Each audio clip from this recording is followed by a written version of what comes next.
সম্প্রতি সামাজিক মাধ্যমে সুদীপ বন্দ্যোপাধ্যায়ের বিরুদ্ধে পোস্ট করেছিলেন কুণাল ঘোষ। তুঙ্গে উঠেছিল সুদীপ বনাম কুণাল চর্চা। এরপরই 1 মার্চ ছেড়েছিলেন দলের মুখপাত্রের পদ।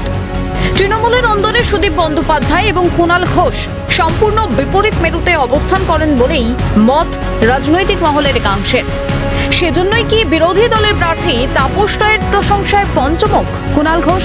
লোকসভা ভোটের মুখে তার ওই মন্তব্যে কি চাপে পড়ল তৃণমূল? ফের স্বমহিমায় তৃণমূল নেতা কুণাল ঘোষ। অগ্নিবীণা ক্লাবের উদ্যোগে আয়োজিত একটি রক্তদান শিবিরের অনুষ্ঠানে এক মঞ্চে দেখা গিয়েছিল কুণাল ঘোষ এবং কলকাতা উত্তরের বিজেপি প্রার্থী তাপস রায়কে। একদা শাসক দলের বিধায়ক ছিলেন কলকাতা উত্তরের বিজেপি প্রার্থী। সেই পুরনো সম্পর্কের খাতিরেই বোধহয় তাপস রায় সম্পর্কে বেশ কিছু সৌজন্যমূলক মন্তব্য করেন কুণাল ঘোষ।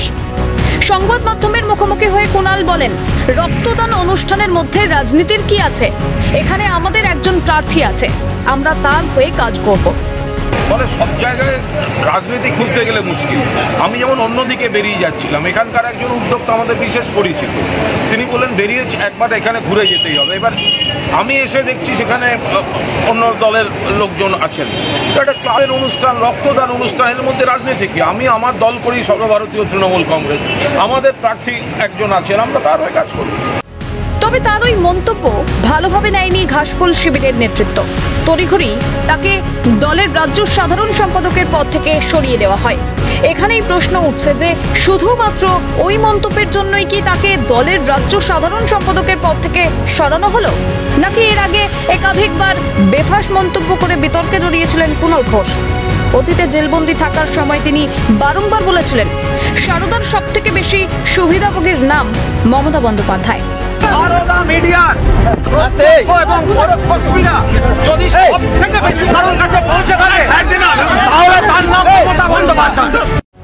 তার ওই মন্তব্য নিয়ে আলোড়ন পড়ে যায় বঙ্গ রাজনীতিতে। এরপর অবশ্য গঙ্গা দিয়ে অনেক জল বয়ে গিয়েছে। যে কুণাল ঘোষ একসময় মুখ্যমন্ত্রীর বিরুদ্ধে সরব হয়েছিলেন, তাকেই আবার জামাই করে দলে নিয়েছে তৃণমূল। শুধু দলে নেওয়াই নয়, দলের মুখপাত্রের মতো একটি গুরুত্বপূর্ণ পদে তাকে বসানো হয়। এরপরেও নানা সময়ে দলের বিরুদ্ধে মন্তব্য করতে শোনা গিয়েছিল কুণাল ঘোষের গলায়। নিয়োগ দুর্নীতি মামলায় রাজ্যের প্রাক্তন শিক্ষামন্ত্রী পার্থ চট্টোপাধ্যায়ের গ্রেপ্তারির পর সংবাদ মাধ্যমের সামনে মন্তব্য করতে গিয়ে উচ্ছ্বাসের সুর শোনা গিয়েছিল কুণাল ঘোষের গলায়। পার্থ চট্টোপাধ্যায়ের গ্রেফতারের প্রসঙ্গ তৃণমূল কংগ্রেস খুব নির্দিষ্টভাবে বলে দিচ্ছে যে বিভিন্ন ধরনের আমাদের সিদ্ধান্তের উপর নিজেদের মতো ব্যাখ্যা দিয়ে কোনো মহল থেকে যে প্রচার চলছে, এত দরকার নেই। আমরা খুব স্পষ্টভাবে বলছি যে যার কাছ থেকে টাকা উদ্ধার হয়েছে বা যাদের নাম এসেছে তারা বিষয়টা বলতে পারবেন, কারণ তৃণমূল জানে না, তৃণমূলের বিষয় না। গোটা বিষয়টি নিয়ে শুরু হয়েছে রাজনৈতিক চর্চা। বিজেপির রাজ্য সভাপতি সুকান্ত মজুমদারের খোঁচা, তৃণমূলের নিতেই হলো ব্যবহার করো আর তারপর ছুঁড়ে ফেলে দাও। কুণাল ঘোষকে তো সরিয়ে দিয়েছে, এর ফলে কুণাল ঘোষকে সাধারণ সম্পাদকের পদ থেকে সরিয়ে দেওয়া হয়েছে। ব্যাস, মমতা বন্দ্যোপাধ্যায়ের তো পলিসি ওটা, এই ব্যবহার করো তবে ছুঁড়ে ফেলে দাও।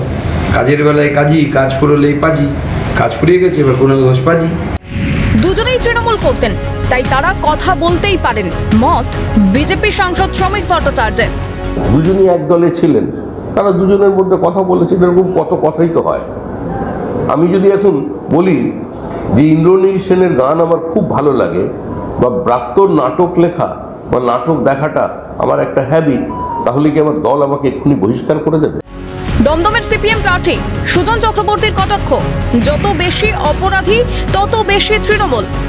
আচ্ছা, অনুব্রত মণ্ডলকে কি তৃণমূলের পদ থেকে সরানো হয়েছে এখনো পর্যন্ত? যত অপরাধী তত বেশি তৃণমূল। অনুব্রত মণ্ডল কিন্তু তৃণমূলের সভাপতি। বুঝবেন, তৃণমূল অপরাধীদের বেশি ভরসা করে, অনুব্রত মণ্ডলকে সরায় না। ক্যালকাটা নিউজ।